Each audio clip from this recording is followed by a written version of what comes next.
સફાઈ મુદ્દે પાલિકા એક્શનમાં આવી છે। પરિણામે પીએમ મોદીનું સ્વપ્ન સ્વચ્છ ભારત શ્રેષ્ઠ ભારત સાકાર થઈ રહ્યું છે।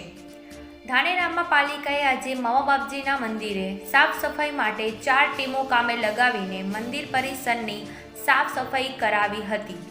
અલગ અલગ ટીમો મંદિર, ગ્રાઉન્ડ, બગીચો અને તળાવની સફાઈ હાથ ધરી હતી।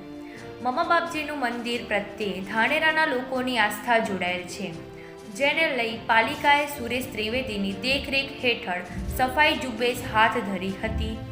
જનતાને પણ અપીલ કરવામાં આવી હતી કે આ આપણી પવિત્ર જગ્યા છે, જેને ચોખ્ખી રાખવાની જવાબદારી પણ આપણી જ છે।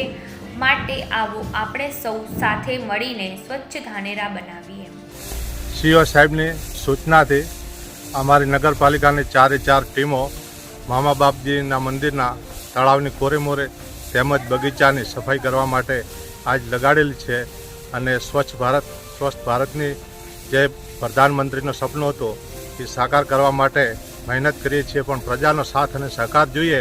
જે પ્રજા લોકો અહીંયા આવે છે બગીચાની અંદર વારંવાર ગંદકી અને એ કરે છે, તો પ્રજાને અપીલ છે કે આપણું મંદિર અને આપણો બગીચો જ છે, તો એમની જાળવણી અને સાચવણી કરવી જોઈએ, જેથી મારી એવી અપીલ છે।